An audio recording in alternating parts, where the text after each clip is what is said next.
La última ocasión, en este apartado de metafísica, dedicado ya a la vida eterna, nosotros hicimos una mención de un aspecto sumamente importante que nos ayuda a entender en dónde, en efecto, a la luz de la verdad, es que tenemos que estar colocados en tanto cristianos. Es decir, lo que estamos haciendo es tratar nuevamente de reencauzar el genuino enraizamiento de la vida del cristiano, que por una parte ciertamente se ha visto pues fuertemente alterado, incluso podemos decir que es seriamente adulterado debido al auge del protestantismo, cosa que ya hemos visto, por ejemplo, con este curso que hemos dedicado a la invención de la autonomía, en general también al de Charles Taylor.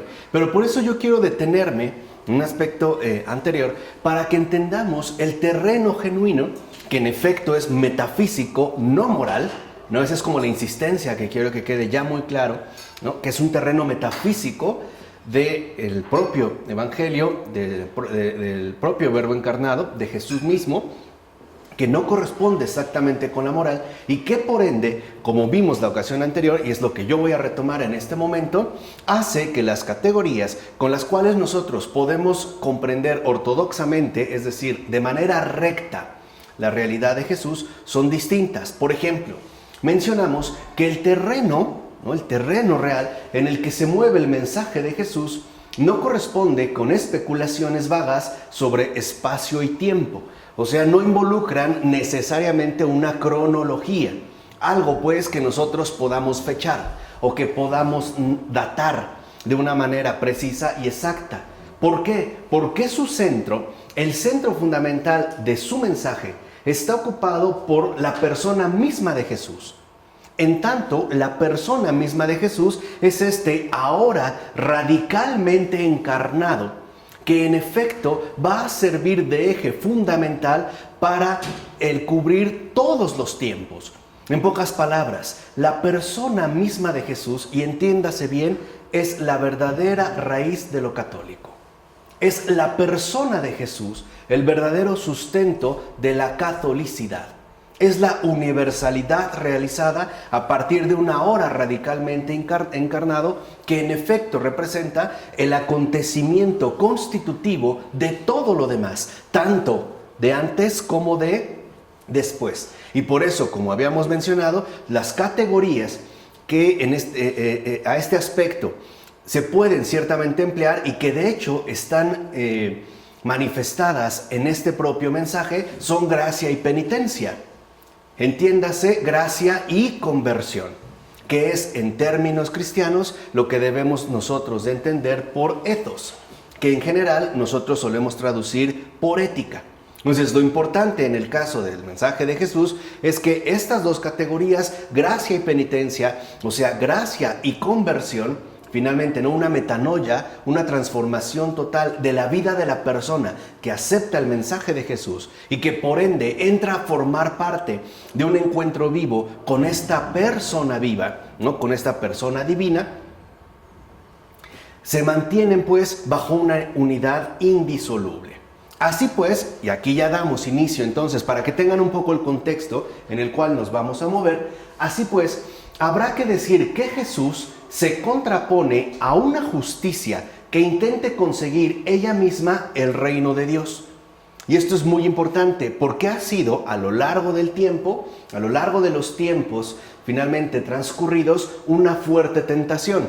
¿Por qué? Porque se ha habido por lo menos intentos de hacer de la justicia algo que conlleve de una manera directa, más o menos, ¿no? De forma explícita, al establecimiento del reino de Dios. Por ejemplo, haciéndolo a través de medios políticos y que correspondería, como nosotros ya lo explicamos, al modelo zelota, o bien buscar que esta justicia haga aparecer el reino de Dios por medio de medios morales, que de hecho correspondería con el modelo rabínico.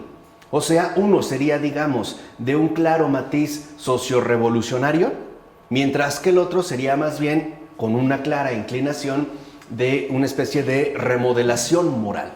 A partir pues de la exaltación de la moral es que se podría alcanzar el establecimiento de el reino, mientras que el modelo zelota opta más bien por la consecución de dicho reino a través de medios políticos, aun cuando estos medios políticos puedan implicar el ejercicio de la violencia. Ahora, de hecho, y eso es lo fundamental, es por ello que Jesús se va a contraponer a este tipo de justicia, ¿no? A esta justicia hecha a la propia medida, obviamente a la propia medida humana, tanto intelectual como práctica, es decir, según los criterios humanos y según los medios con los que se cuentan o se tengan al alcance, le va a contraponer, y esto es fundamental, Jesús a esta justicia, repito, una redención que en primer lugar es, antes que otra cosa, puro regalo. O sea, la redención, ¿no?, que en efecto apunta hacia el reino, no es un trofeo, es un regalo, es una donación, es pues pura gratuidad. Y en esta medida, el hombre no tiene que hacer otra cosa más que recibir. Y ahorita es lo que nosotros vamos a explicar. ¿Por qué? Porque tanto en el modelo zelota, por ejemplo, que apunta a la obtención del reino por medios políticos, como en el modelo rabínico, que busca alcanzar el reino por medios morales, a final de cuentas, la consecución de este reino será remitida al propio obrar humano, ya sea por medio del ejercicio político o bien por medio del esfuerzo moral. Entonces, la redención ya no es un regalo, es un premio conseguido. De ahí pues el riesgo fundamental que conlleva el moralismo y que en efecto ha ganado mucho terreno, sobre todo a partir de la Reforma Protestante, como pudimos ver en Charles Taylor y el estudio que hicimos de su libro La Era Secular, los 2 volúmenes, como desde antes. O sea, en pocas palabras, justicia hecha a la propia medida remite la obtención de lo conseguido al propio ser humano, ya sea por medio de la excelencia moral y por tanto el esfuerzo de mantenerse a la altura en términos morales, por ejemplo rabínicos, o bien por medio de la astucia, el empeño, la fuerza, el valor, etcétera, utilizados como medios políticos para alcanzar un determinado fin. Por eso, en un primer acercamiento, tenemos que entender que lo que Jesús en efecto ofrece es una pura gratuidad. O sea, la obra de redención realizada por el mismo Dios para nosotros. Y en este sentido también por nosotros. De tal manera que esa supuesta justicia que busca alcanzar por cuenta propia el reino de Dios, justamente lo que de fondo está rechazando es ese regalo. En pocas palabras, esta justicia hecha a la propia medida se está oponiendo a la propia redención, porque no quiere ser salvado por Dios, quiere salvarse por sí mismo, ya sea, por ejemplo, ¿no?, por vía de un modelo zelota, o bien por vía de un modelo rabínico. Lo que está rechazando, pues, de fondo es la gratuidad del don dado por Dios mismo. Lo que se rechaza es la redención, y por eso Jesús le va a contraponer a esa justicia hecha a la propia medida una redención absolutamente gratuita. Es decir, un regalo puro, un puro regalo, una donación radical y total. ¿Se entiende? ¿Sí? ¿Queda claro? En todo caso, y este es un paréntesis que debemos hacer, la moral se requiere para poder recibir, no para obtener y o ganar. O sea, la moral no nos va a conducir, en el caso del cristianismo, a obtener un determinado trofeo, sino que es un medio de preparación para poder recibir de mejor modo este regalo ofrecido. Y en efecto, el papel que desempeña la moral en el cristianismo no coincide para nada con el merecer, que es la manera usual en la que nosotros la solemos asumir. Pensamos, en pocas palabras, que si somos buenos tendremos que obtener e incluso que merecemos algo, llámese en este caso particular la redención. Por ejemplo, ¿para qué tengo yo que formar parte de la Iglesia Católica si con mi puro comportamiento moralmente intachable alcanzo la salvación? Ahora se entiende dónde está el meollo grave del asunto. El problema con el moralismo es que manda al carajo la redención de Dios. Ese es el problema real. Lo manda al carajo, o sea, manda al carajo a Dios mismo, porque lo que quiere es salvarse por medios propios. Lo que quiere es alcanzar la salvación por sí mismo, lo cual se opone a la absoluta gratuidad de nuestro propio Redentor. Ese es el problema grave con el moralismo, y por eso creo que ya se han dado cuenta que por lo menos en nuestra postura somos muy fuertemente críticos contra el moralismo, precisamente por ello, por lo que esconde, por este supuesto merecer que nos va a garantizar la obtención de lo deseado. En pocas palabras, parecemos niños con un criterio, en este caso, inapropiado para la experiencia creyente. Es como cuando se le dice al niño, ¿no? Si te portas bien, pues entonces te doy una galleta, ¿no? Pareciera que Dios nos está diciendo lo mismo. Si te portas bien, entonces te doy la salvación o te doy la redención. No, Dios nunca nos está diciendo eso. De hecho, y hay que entenderlo en su verdadera radicalidad, ahí radica precisamente el núcleo más drástico del Evangelio. En síntesis, si lo tratáramos de poner en palabras sencillas, podríamos decir, ¿en qué consiste la radicalidad del Evangelio? En que anuncia la salvación no de los buenos, sino de los pecadores. E incluso la salvación de aquellos que nunca en su vida han podido ser buenos. Esa es la radicalidad del Evangelio. Esa es la radicalidad de Jesús. Por eso los fariseos se enojan tanto. Porque literalmente desvirtúa su preeminencia y los vuelve a colocar a la luz de la verdad en el lugar que propiamente les va a corresponder. En este caso secundario.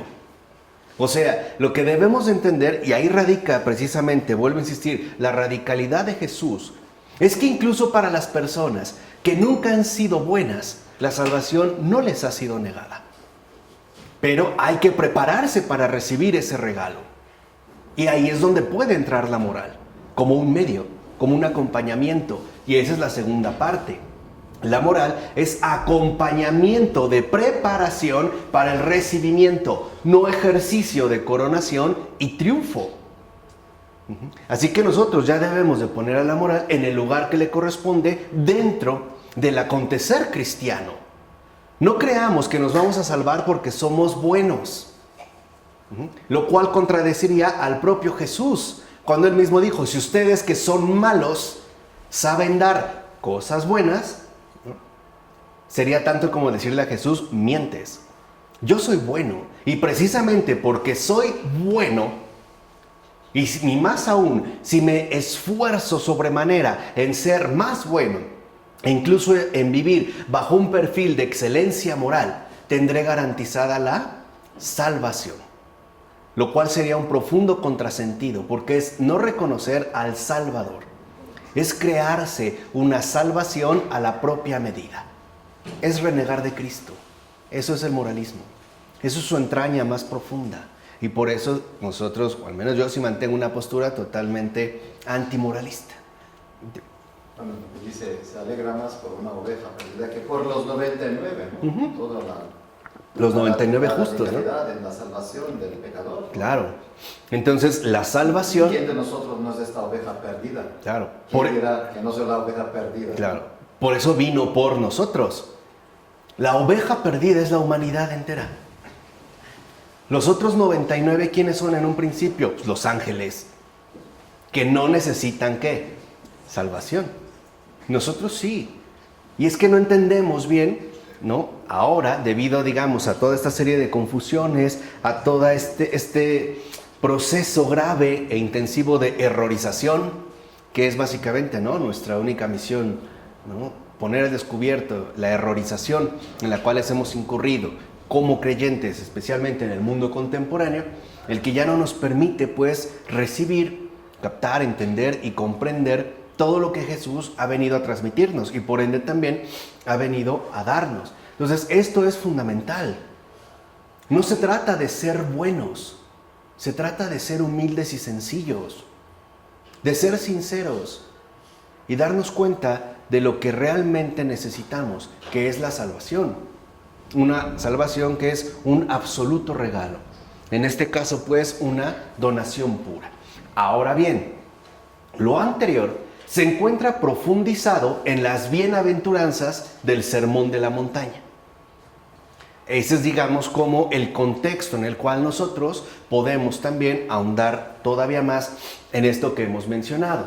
En efecto, en el Sermón de la Montaña desempeñan también un papel definitivo las categorías morales. Esto sí, esto es un hecho. Y muchos han querido asumir el Sermón de la Montaña como una especie, ¿no?, de recetario moralmente insuperable. O sea, una regla de oro moral, pues. Pero vamos a ver en realidad de qué se trata.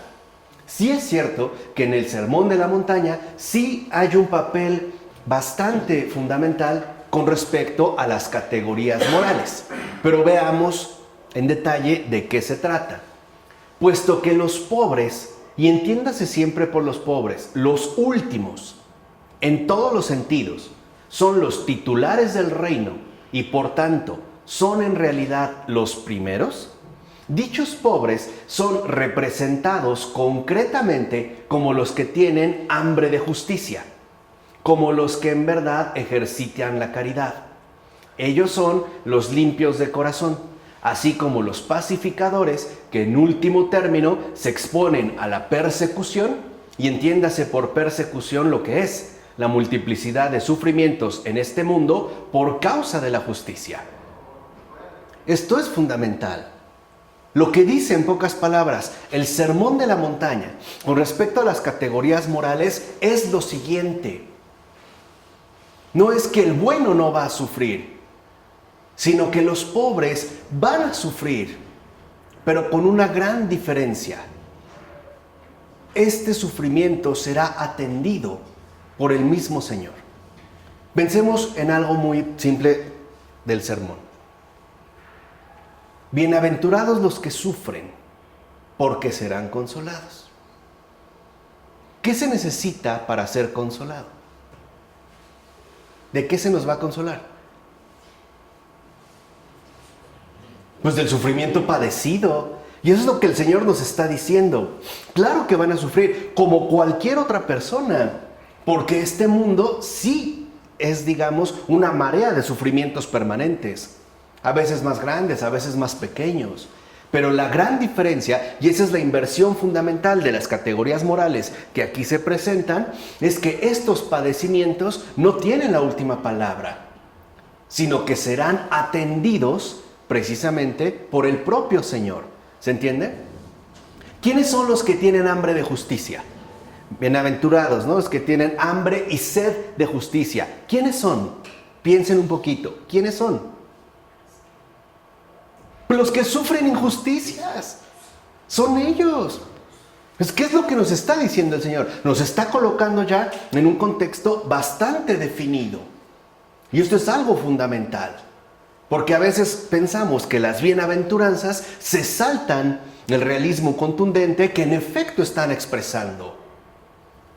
Para ser consolado, pues al mismo tiempo hay que ser sufriente, ¿o no? Claro, ¿quién no ha padecido una injusticia? Sinceramente.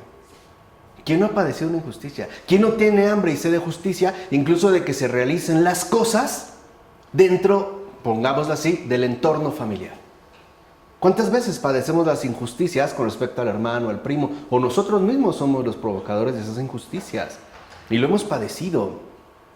Aquí es cuando a nosotros se nos olvida entonces, ¿no?, debido en parte al auge del moralismo, el núcleo fundamental del Sermón de la Montaña. Y por ende, la inversión radical que realiza con respecto a las categorías morales. En efecto, aquí la gracia aparece como el cambio que introduce Dios en el orden caótico de este mundo.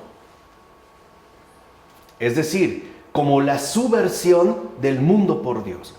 ¿No es eso lo que ocurre?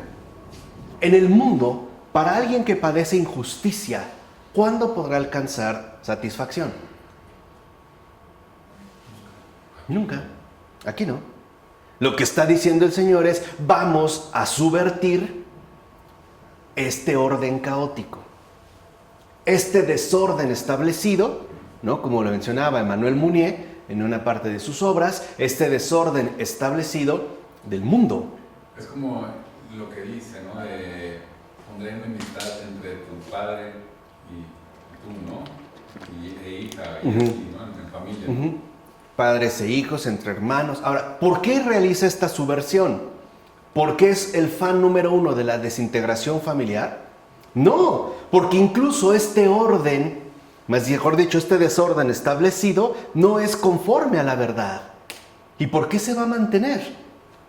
Más bien hay que subvertirlo, hay que introducir, en pocas palabras, la gracia, o sea, ese cambio que Dios introduce en este mundo. Por eso a nosotros nos puede resultar tan extraño que los últimos serán los primeros y los primeros ¿qué? Los últimos. Pero si uno lo analiza, si uno realmente se toma la molestia de ejercitar su inteligencia, el logos, ¿no? Para mayor gloria y alabanza de nuestro Señor y Creador, podremos ir despejando, a final de cuentas, el terreno. El Sermón de la Montaña, entonces, sí coloca en un lugar fundamental las categorías morales. Pero lo que está realizando en el caso de las categorías morales es mostrándonos una subversión fundamental. Hay una subversión radical con respecto al desorden establecido del mundo. Bienaventurados los que lloran. O sea, escuchen lo que está diciendo, ¿no? ¿Y después qué dice? ¿No? O sea, ellos justamente son bienaventurados porque sufren.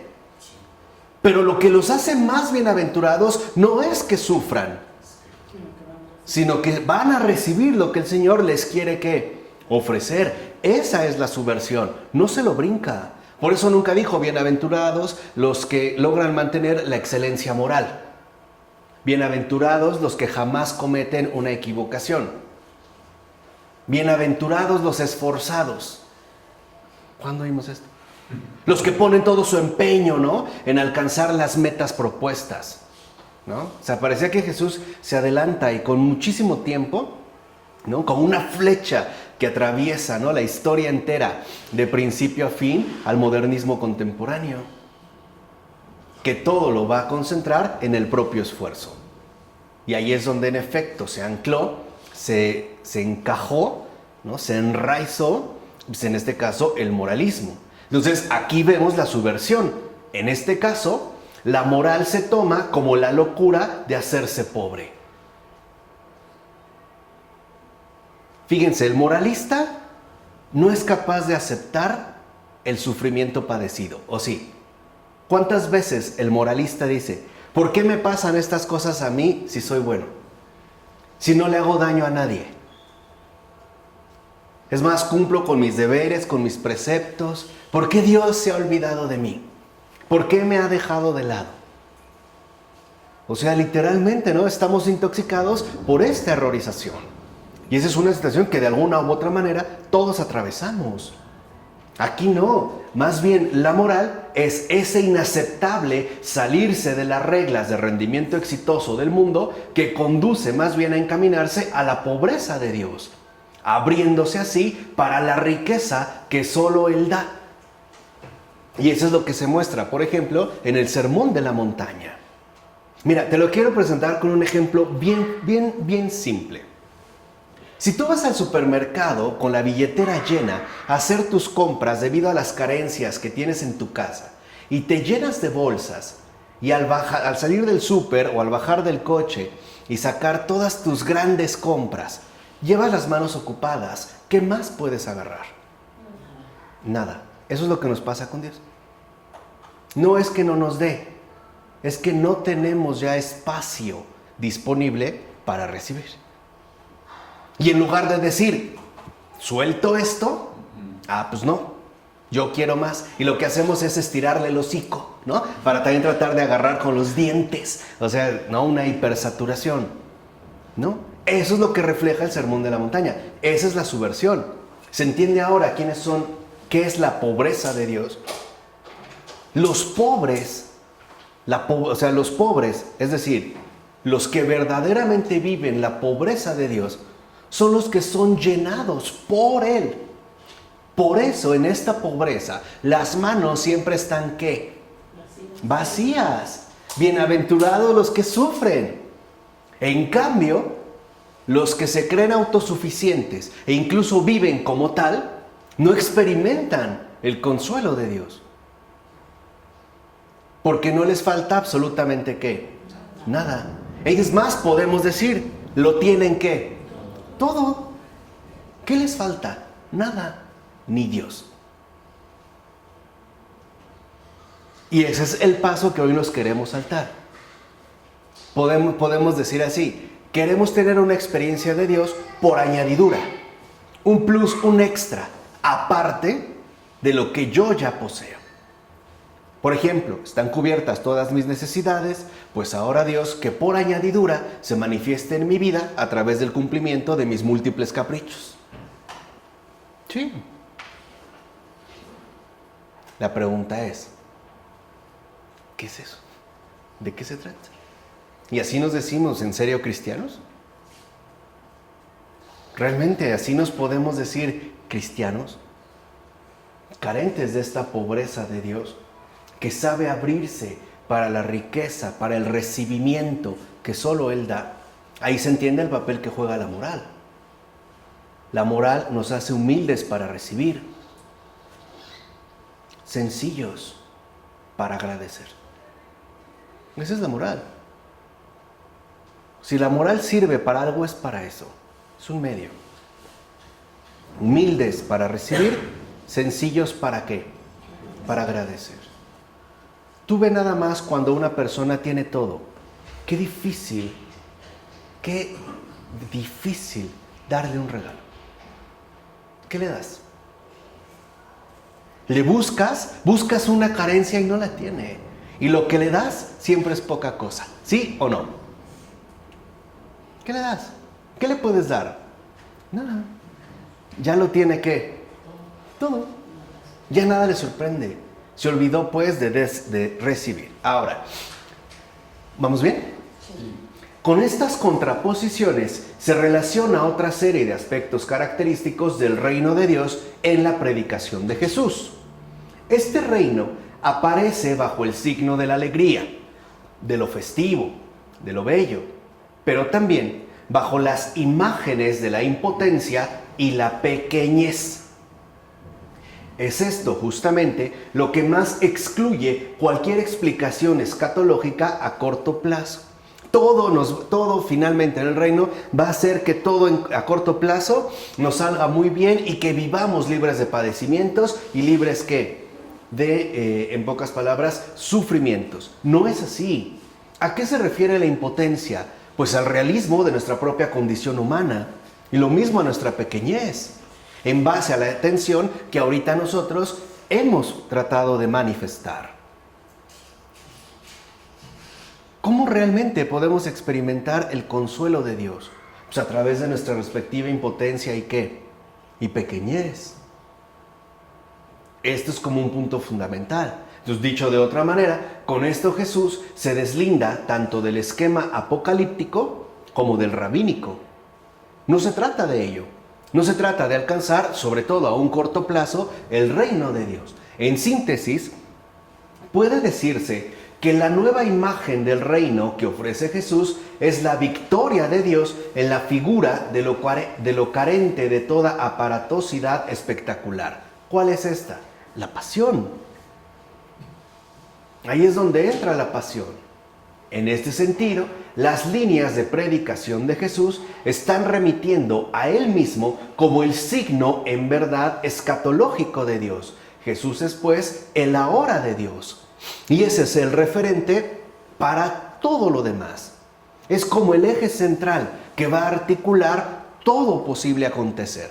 E incluso todo el devenir y todo lo que vaya a ocurrir, en efecto, estará remitido a este eje central de la hora de Dios, es decir, en este caso, a Él mismo. Así, la persona misma de Jesús se encuentra en el fondo de lo que dice sobre el reino de Dios. Hacia Él se encamina ¿qué? Todo. Bienaventurados los que sufren. ¿Jesús no sufrió? Sí sufrió. Y no fue una broma y no fue un juego. Pero Él mismo nos está mostrando que esa es la verdad. Y que Él es la verdad ya encarnada. Que no se trata simplemente de un decir. no se trata de lo dicho, ¿no? En términos meramente verbales. Se trata de lo dicho y hecho. Es decir, de esta concreción fundamental que se realiza en la propia persona de Jesús. Bienaventurados los que sufren porque serán consolados. ¿Cuál es el consuelo mayor de Jesús? ¿No es el perdón del Padre de todos nuestros pecados por su obra, por su persona? ¿No es este su grande consuelo? ¿Valió la pena o no? Sí, por eso no se ahorró ni una lágrima. Y nos enseña, nos manifiesta cómo en efecto, ¿no?, en su persona se cumple lo que se ha dicho. Los fariseos, veamos, ¿no?, por ejemplo, le preguntaron cuándo llegaría el reino de Dios. Jesús respondió: el reino de Dios no viene de modo que se le pueda observar, ni se dirá, míralo aquí o allí. ¿Por qué mirar? El reino de Dios ya está en medio de vosotros. Esa es la respuesta que da Jesús a la pregunta que le plantean los fariseos. Ahora, el término observar, empleado en este versículo, nos es conocido en la antigüedad a través de la terminología médica en el sentido de la observación de síntomas.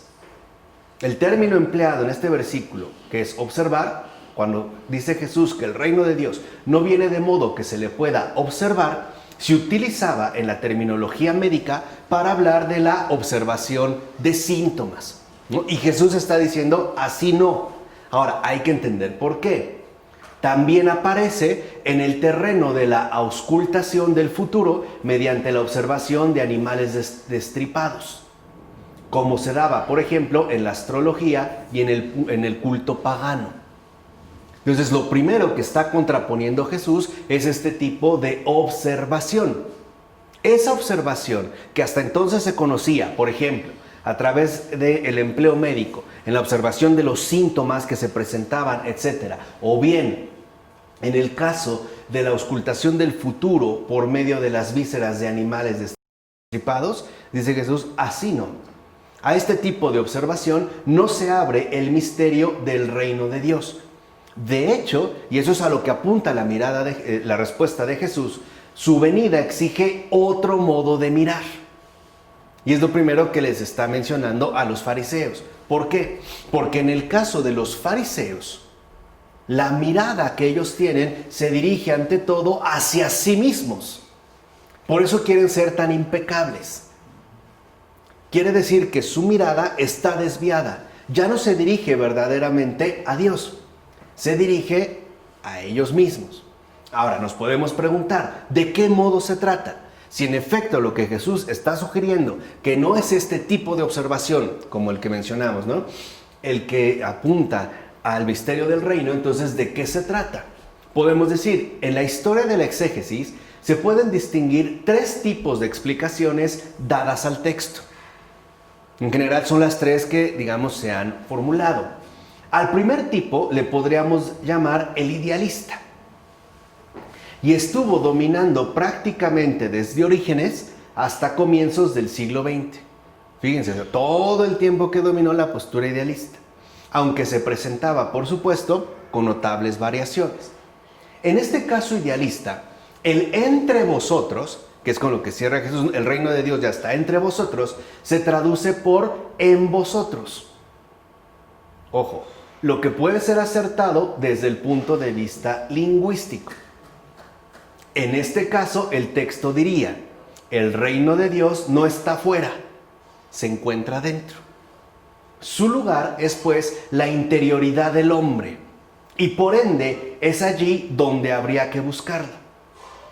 En síntesis, el reino de Dios solamente se muestra dirigiéndonos hacia adentro de nosotros mismos. Esa es la postura idealista. Es decir, la idealización de la interioridad. Yo y Dios, Dios y yo. Claro, nada más. Pero vean desde dónde viene, desde Orígenes hasta comienzos del siglo XX. Y seguimos empapados en Claro, ella. en esta versión idealista. Es el problema de la iglesia. Claro. Yo y Dios, Dios y yo. Ahí y ya, ¿no? O sea, ya no hay que mirar afuera, hay que mirar hacia adentro, ¿no? Dentro de nosotros mismos. Ahora, ¿se puede aceptar fácilmente que Jesús formulara esta apoteosis de la interioridad? No olvidemos, por ejemplo, esas palabras suyas, tales como, vosotros que sois malos. como menciona en Mateo, capítulo 7, versículo 11. Son palabras en las que se ve con toda claridad su realismo con respecto al ser humano, lo cual, por otra parte, hace explícito que únicamente Dios es bueno. ¿Cómo podemos buscar lo bueno en nosotros que no lo somos? ¿Y qué es lo que menciona en Marcos capítulo 10, versículo 18? Así pues, y esta es otra inmersión que se dio, desde finales del siglo XIX y comienzos del XX, se ha ido imponiendo cada vez más un segundo tipo que podríamos llamar escatológico. Recuerden, el primer tipo es el idealista, ¿no? Este es el escatológico. Este segundo tipo mantiene el convencimiento fundamental de que Jesús pensó total y absolutamente que el final estaba ya a la puerta y que por eso esperó el reino como un acontecimiento que acabaría radicalmente con lo existente en el futuro inmediato. O sea, esto en pocas palabras ya va a suceder, ¿no? Y era inminente su manifestación. La conclusión que de ahí se saca es esta. Jesús contrapone aquí el reino observable, el que viene lentamente y el que irrumpe de repente. En tal caso, la traducción del versículo sería: el reino de Dios estará repentinamente entre vosotros. ¡Pum! Sin esperar. Pero esta propuesta es demasiado superficial, ya que la observación se elimina solo por la idea misma de rapidez. Pero bueno, fue un intento que se hizo desde finales del siglo XIX. Por lo tanto, actualmente va ocupando en el primer plano una tercera explicación que podemos llamar cristológica y que forma parte de una, a mi entender, de las aportaciones más fundamentales de la renovación católica que se realizó por lo menos a partir de la primera mitad del siglo XX y cuyas grandes aportaciones se encuentran manifestados en el concilio, o mejor dicho, a partir del Concilio Vaticano II. ¿Qué pasa en este caso? Jesús habla en presente. El reino de Dios no es observable, pues estaría ya precisamente entre aquellos a los que habla. Así pues, el reino se encuentra entre ellos, es decir, en él mismo. El futuro es hoy en él. Que es justamente lo que habíamos dicho, el ahora radicalmente encarnado de Jesús. ¿Por qué no ven el reino? ¿Por qué, por ejemplo, los fariseos no ven el reino? ¿Por qué no ven a Jesús? Pues porque se están viendo a sí mismos. Por eso. Y no se dan cuenta que es en Jesús donde ese futuro es ese ahora encarnado que es precisamente su persona. De tal manera que el problema grave con la perspectiva idealista es que de fondo termina también omitiendo al propio Jesús. Y por eso es fácil establecer, como decía Ronnie, ¿no?, una especie de esquema simplista donde todo queda reducido a Dios y yo y Dios y ya, a solas, ¿no?, a secas, vamos a decirlo así. Está en mí, entonces yo lo busco y ahí nos encontramos, nos comunicamos y todo es felicidad. Pues no, porque el propio Jesús lo dijo: nadie va al Padre si no es por mí. Entonces, si omitimos, si nos volvemos ciegos para Jesús, no encontramos a Dios, no llegamos, porque no estamos en ese camino que en efecto conduce a Dios. Entonces, el reino de Dios se encuentra en él, ojo, pero de tal modo que puede pasar inadvertido. Es decir, fuera del alcance de la observación, que en todo caso intenta medir síntomas o hacer cálculos numéricos espaciotemporales. Entonces, lo que está diciendo Jesús es: puede pasar inadvertido. O sea, el reino no está al alcance de sus propios cálculos. No es algo que ustedes dominan ni controlan, porque ya lo dijimos al inicio. El reino, la redención, es puro regalo. Es absoluta, ¿qué? Gratuidad. Y esto es lo que en efecto he perdido durante mucho tiempo. Entonces, cuando esto se entiende, comprendemos el por qué Jesús hace esta corrección tan fuerte a los fariseos. Y podemos decir a los creyentes fariseos de todos los tiempos, llámense igualmente cristianos o no. Pero aquí lo fundamental es que el reino no depende en efecto de lo que nosotros observamos o de aquello que nosotros podemos calcular y medir. ¿Por qué? Porque el reino no es obra nuestra. ¿Sí se entiende? No es algo que nosotros construimos y que por lo tanto, lo voy a poner de una manera muy tonta, pero no es la casa que construyo y que necesito saber cuántos bultos de cemento, de arena o ladrillos o varilla voy a necesitar para su edificación. No está en mis manos, pero se dirige a mis manos como recibimiento. No es obra mía, es obra de Él, que en efecto me ha regalado. Por eso el reino, como dijo Jesús, ¿no? El reino ya está entre vosotros. Que era lo mismo que se hubiera dicho, porque aquí estoy yo. Ya estoy yo aquí. Y el entre no abarca también todos los que dependen de nosotros. Sí, claro. Sí, se va a hacer, digamos, como está. ¿No? Claro. Quiere decir que no solo adentro, sino adentro y afuera. Todo el conjunto completo, total, ¿no? Claro. Porque no hay manera de amar a Jesús sin amar al prójimo. Claro. Y es que el punto fundamental está en que, a ver, la relación con Dios no es de adentro para afuera, es de afuera para adentro. Por ejemplo, en el caso del prójimo, no va de que yo me esfuerce en amar al prójimo. Se trata en que sea capaz de acoger a este prójimo que incluso no soy capaz de amar. Esa es la exigencia. Por la gracia que me viene por Claro, ese es el regalo. Ahí es donde estaría dada precisamente la edificación del reino. De tal manera que este tercer tipo exegético sostiene que Jesús es el reino en persona. Es la columna, pues, ¿no? Del reino. Y el reino, ojo, y esto es algo también muy importante, que a veces se nos suele pasar de vista o lo solemos omitir. El reino no es meramente su presencia física, sino la irradiación del Espíritu Santo que sale de él. Y esa es una cuestión muy importante.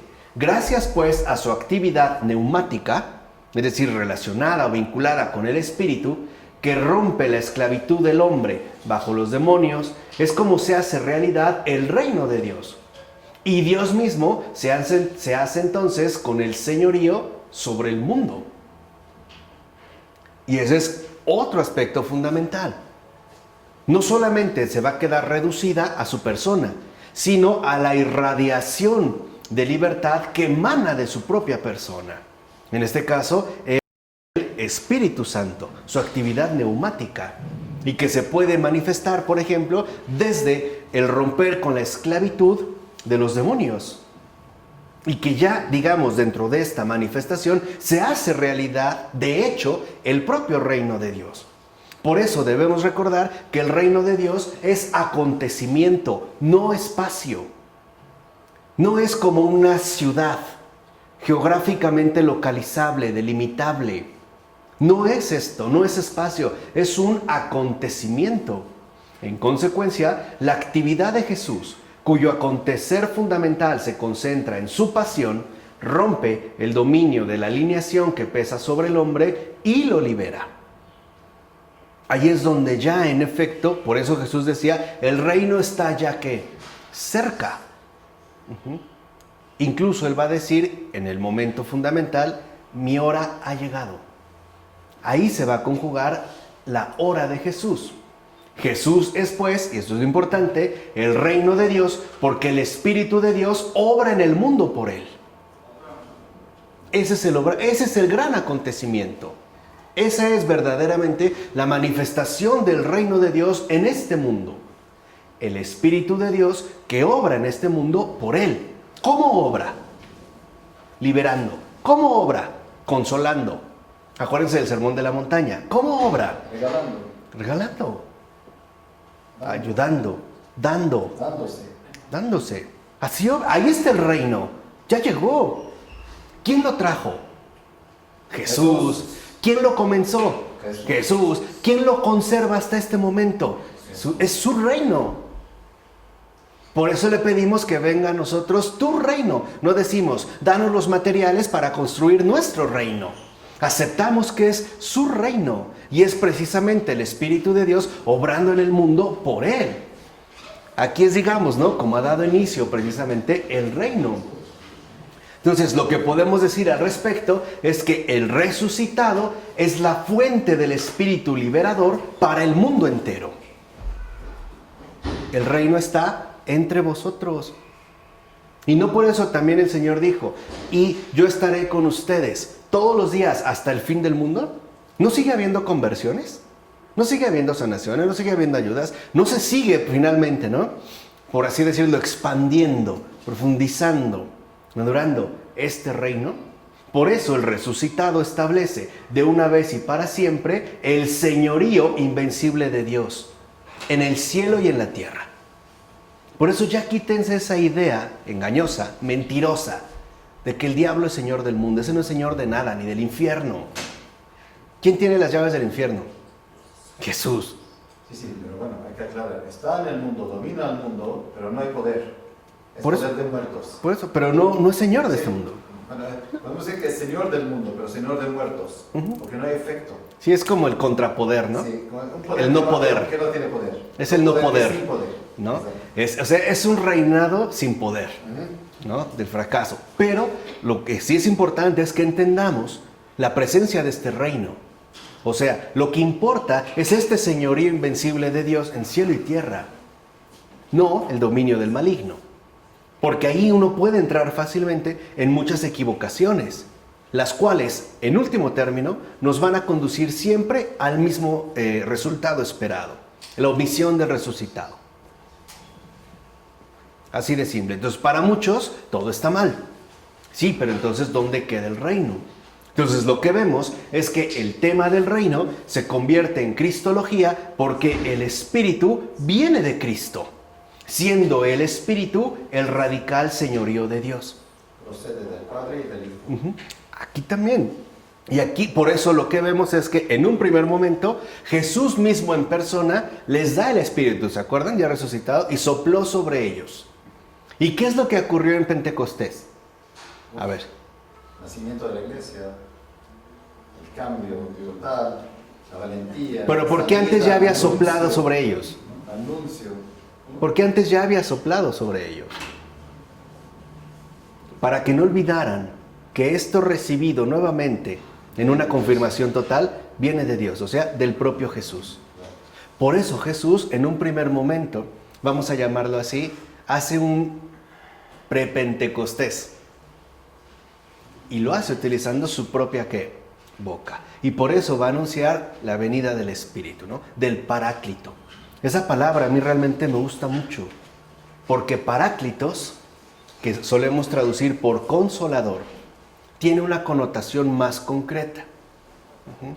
El Paráclitos es literalmente aquel que va a tu lado en un momento muy difícil de la vida.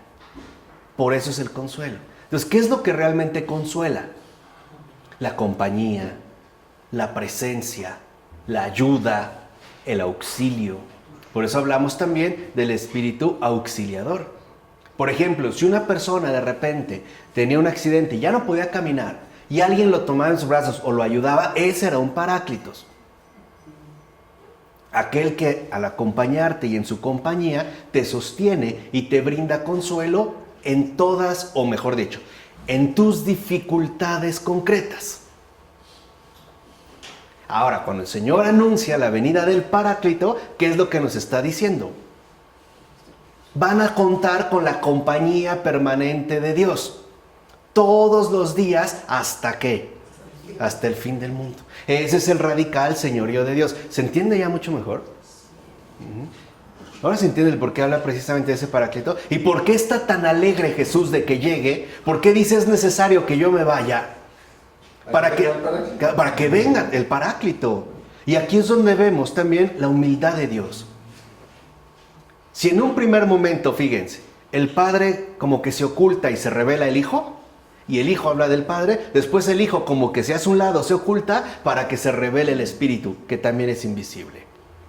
Aún así, fíjense, aunque la centralidad es Jesús, le da paso, ¿no? Como que se hace a un lado para que entre ¿qué? El Espíritu. Y para que aprendamos a experimentar la presencia de Dios en tanto Espíritu viviente. Es decir, que no solamente nos acomodemos a las formas sencillas de lo visible. Porque a final de cuentas también Dios es ¿qué? Espíritu. Y es invisible. Por eso es tan importante y es algo, digamos, tan fundamental para Jesús, la llegada, la venida del Espíritu Santo. Para que en efecto ahí ya se establezca, ¿no?, este reino fundamental que manifiesta, ¿no?, el radical señorío de Dios en el mundo hasta su respectivo fin.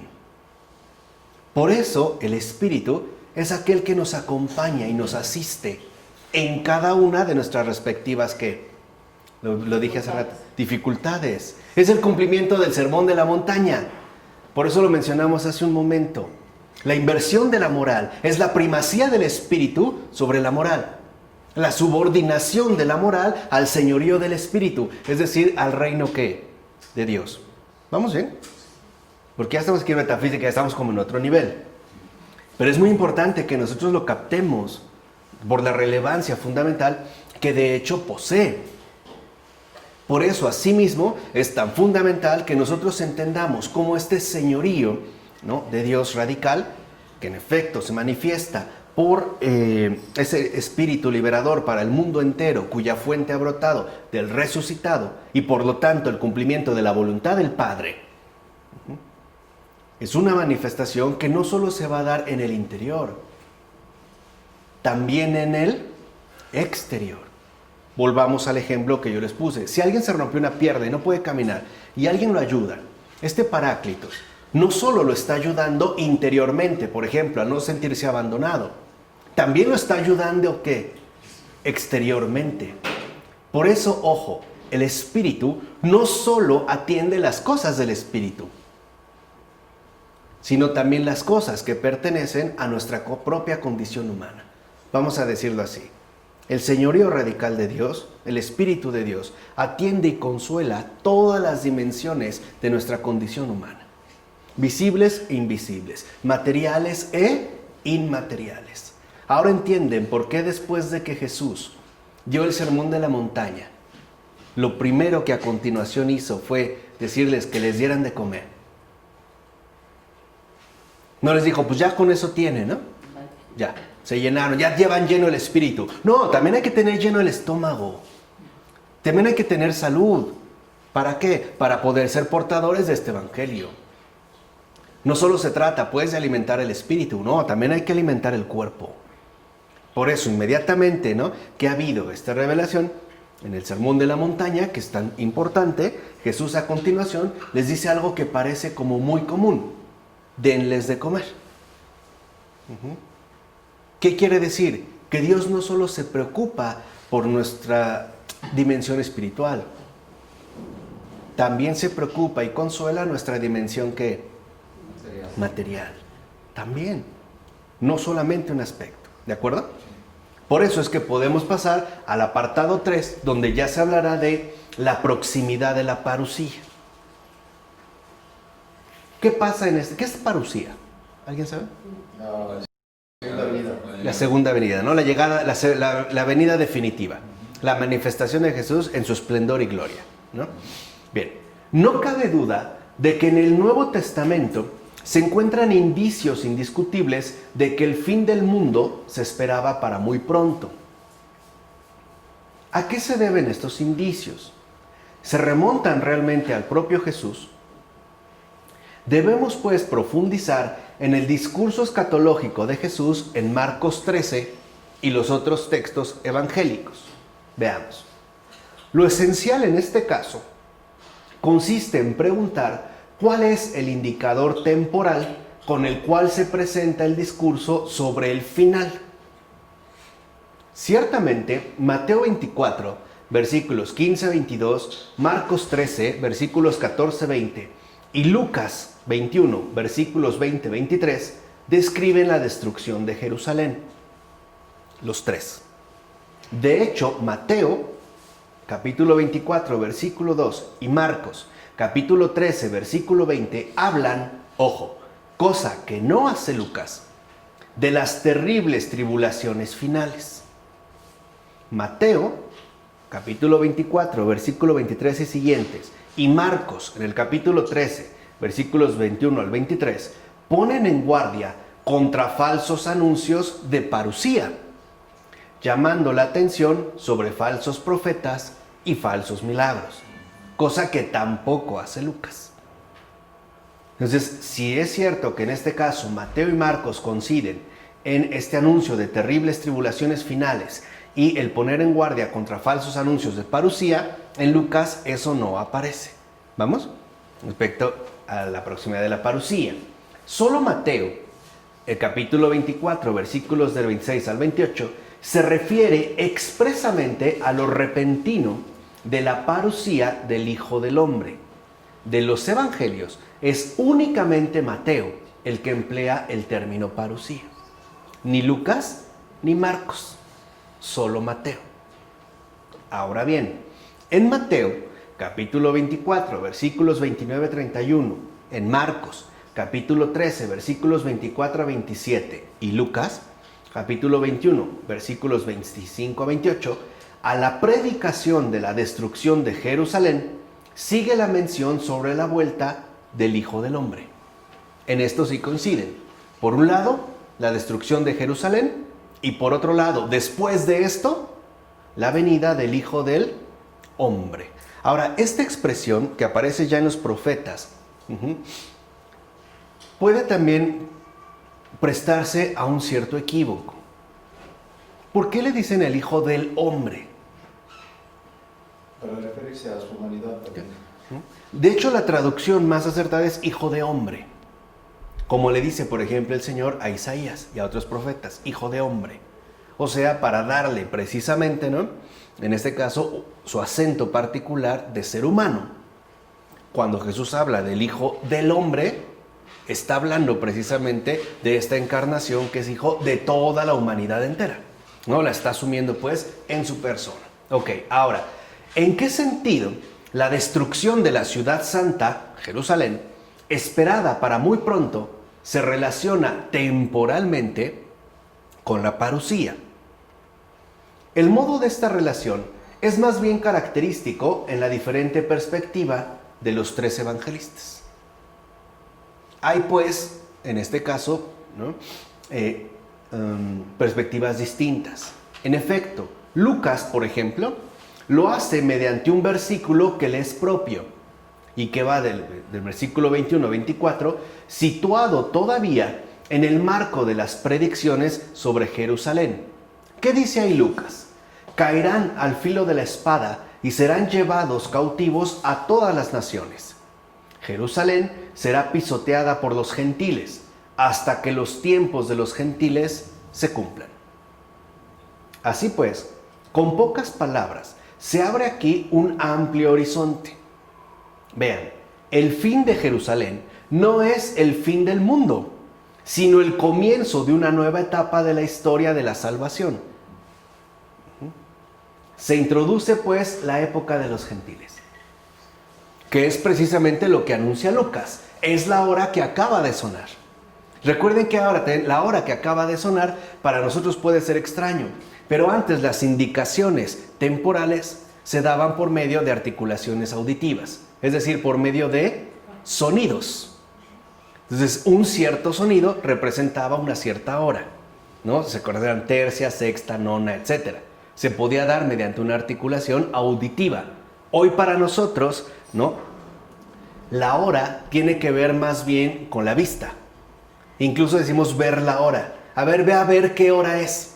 O qué hora es y no escuchamos, vemos. Pero antes no. Por eso se habla de la hora que acaba de sonar, ¿no? Antes el oído tiene un peso mucho mayor a lo que hoy nosotros le damos. De hecho, hoy ni escuchamos, porque nos hemos vuelto básicamente visuales. Pero por eso también es la expresión. En tal caso, entonces, el hoy no está señalando a la parusía, sino a la época de los gentiles, en la que una vez destruida Jerusalén, la palabra se pone en camino hacia todos los pueblos. Ese es el nuevo horizonte amplio que en efecto está expresando Lucas. Por ende, no hay espera próxima de parusía de ningún tipo en Lucas. No es que diga que ya es inminente. Se está refiriendo a la apertura de esta época de los gentiles. Y hay que entender por ello, donde la palabra se pone en camino hacia todos, ¿qué? Los pueblos. Por eso Jesús le va a decir a sus discípulos, vayan, ¿no? Y evangelicen a todos los pueblos, hasta los últimos rincones de la tierra. Lo cual de entrada no supone que el mundo ya se va a acabar. ¿Vamos? Ahora, a diferencia de lo dicho en Lucas, en Marcos parece haberse construido una relación temporal directa entre ambos acontecimientos, es decir, entre destrucción de Jerusalén y fin del mundo. Aquí el enlace es, en palabras de Marcos, en aquellos días, después de aquella tribulación. Ahora entendamos, la fórmula en aquellos días es una especie de coletilla típica de la redacción, es decir, una fórmula que sirve para el enlace de textos que han preexistido como unidades independientes. En tal caso, dicha fórmula no tiene nada que ver con un dato temporal, pues no dice nada acerca del contexto real del tiempo contenido. Simplemente, pues, es un uso, incluso podemos decir tradicional, de redacción. Ahora bien, comparando los dos evangelios, podemos comprobar que Lucas esboza una visión explícitamente histórica en la que el tiempo de los paganos se presenta como el futuro abierto del mundo, mientras que Marcos se conforma con entrelazar de modo meramente técnico los fragmentos redaccionales. Por su parte, Mateo comienza con estas palabras. Inmediatamente después de la tribulación de aquellos días, lo menciona en el versículo 29, y aquí el enlace es realmente ¿qué? Temporal. Por supuesto que habrá que tener en cuenta que este inmediatamente después incorpora esa contraposición entre la espera ciertamente previsible y el carácter súbito del acontecimiento. Y esto es muy importante, esa contraposición. Por una parte, la espera ciertamente previsible, es decir, el hecho de que va a llegar, pero por otra parte, el hecho de que esa llegada, esa venida, esa parusía será súbita. Y no podremos saber ni dónde ni cuándo, ¿no? Eso es, digamos, lo que se va, en este caso, como articulando. Ahora, ¿qué decir entonces sobre esta diferencia en la tradición sinóptica, bueno, los evangelios sinópticos, y sobre el problema que plantea? Ante todo, tres cosas habría que decir. Primero, y esto es importantísimo, que el único evangelio nos llega a través del cauce de los 4 evangelios. Juan también. La palabra de Jesús no se da más que como palabra oída, es decir, como recibida por la iglesia. No es un invento meramente literario. Eso es lo primero que quiero que comprendan. Y esta palabra no puede entrar en la historia sino en cuanto se la oye, y al oírla se la asimila. ¿Qué quiere decir? Que el evangelio, digamos esta tetralogía donde entran los 4 evangelistas, incluido también Juan, no es un invento literario, sino es una explicación. ¿Vale? Ahora, todo oír y por consiguiente toda transmisión es explicación. ¿Qué significa realmente explicación? Asimilación de lo que, del oído. Entonces, para poder explicar, primero tenemos que recibir. En segundo lugar, tenemos que asimilar lo recibido. Y en tercer lugar, transmitir el resultado de esta asimilación que en último término remite a una recepción. ¿Se entiende? Eso es explicar. Entonces, si hablamos de una asimilación del oído, entendemos que los evangelistas primero oyeron esa palabra. ¿Después qué? La asimilaron. ¿Y después qué? La transmitieron. O están ofreciendo una explicación. Es decir, en tanto asimilación del oído. Ahora, en todo caso, la explicación aclara algún aspecto, pero también oscurece algún otro. Cuando nosotros explicamos algo, en efecto, arrojamos luz sobre este aspecto. Pero al mismo tiempo, el hecho de concentrarnos en este aspecto hace que también se oscurezca algún otro ¿qué? Punto. Entonces, lo que tenemos en los evangelistas es una experiencia real de asimilación, de transmisión, de escucha, de recepción. En pocas palabras, los evangelistas son testigos fidedignos de Jesús. Y por eso está configurado en 4. Ahorita lo veremos más adelante. En todo caso, ¿no? Dijimos, por eso tuvo razón la Iglesia en rechazar el intento de Tatiano de hacer un evangelio único, pues no hay intento literario que pueda ser el evangelio mismo. No es una novela. Así como una novela es escrita por un solo autor, el evangelio que tiene un autor no es escrita por un solo redactor, sino recibida también por un grupo de gentes que en efecto, llegado el momento, tendrán que ofrecer su respectiva ¿qué? Explicación. ¿Vale? De hecho, es a través de esa especie de tetralogía unitaria como el Evangelio se presenta y se entrega de forma siempre nueva, siempre renovada, a la comprensión creyente, en tanto continuidad de transmisión y por ende de fidelidad. Y nosotros no estamos exentos de esa exigencia de comprensión creyente. Porque lo mismo que escucharon, por ejemplo, los evangelistas, también nosotros hemos escuchado esa palabra. La pregunta es, ¿cómo la hemos asimilado? Y por ende, ¿cómo la hemos transmitido? ¿Nos hemos mantenido en continuidad de transmisión y por ende de fidelidad? ¿O nos hemos más bien asumido en una especie de continuidad de distorsión y por ende de infidelidad? ¿Qué es lo que ha ocurrido?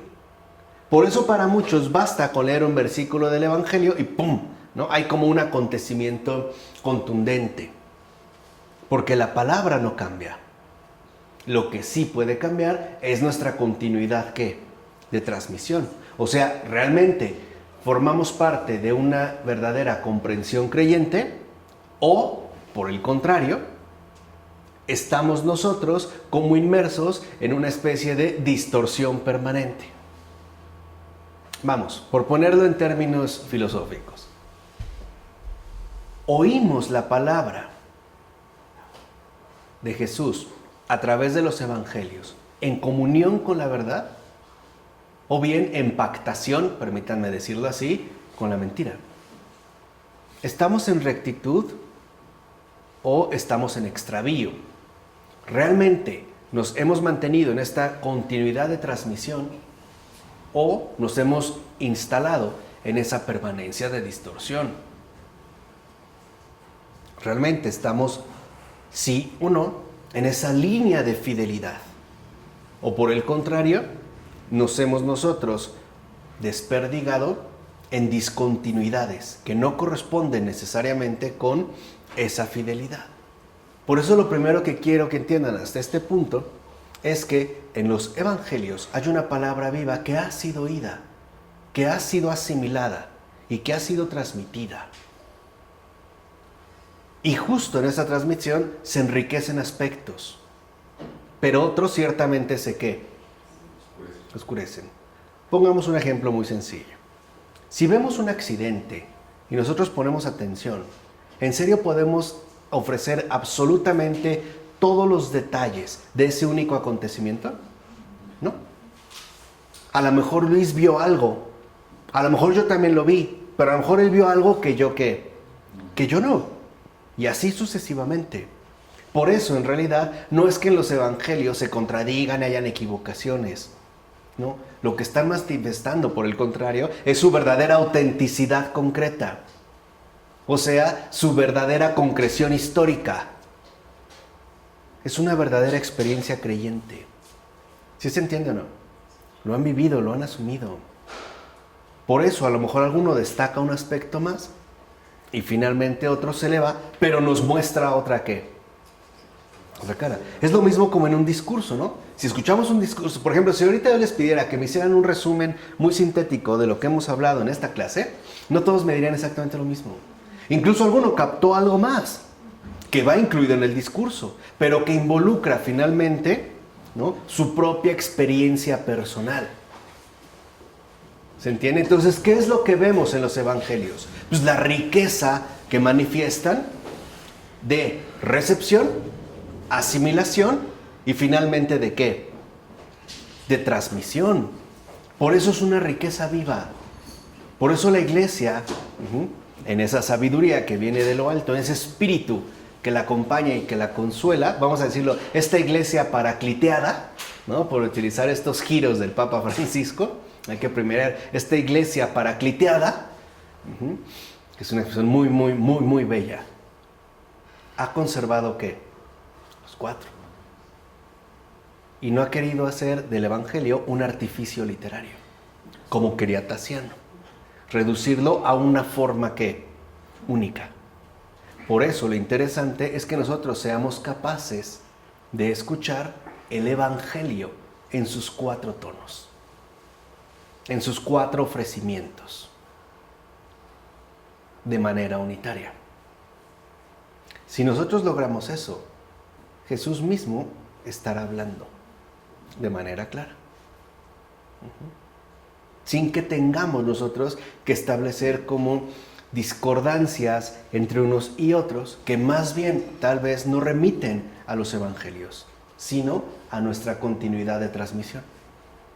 Es decir, a nuestra comprensión creyente. Porque podría ser, al menos en posibilidad, que ni siquiera estemos realmente en comprensión y mucho menos en una comprensión que creyente. Y esto es, a final de cuentas, lo que distorsionará todo lo demás. Pero bueno, hay mucho que digerir, hay mucho que asimilar. Vamos a dejarlo hasta aquí, pero algo sí, de verdad, mediten en el caso del moralismo. El papel que juega la moral. Y sobre todo, en el caso de entender que el reino de Dios ya está entre vosotros. Del Padre, del Hijo, del Espíritu Santo. Amén.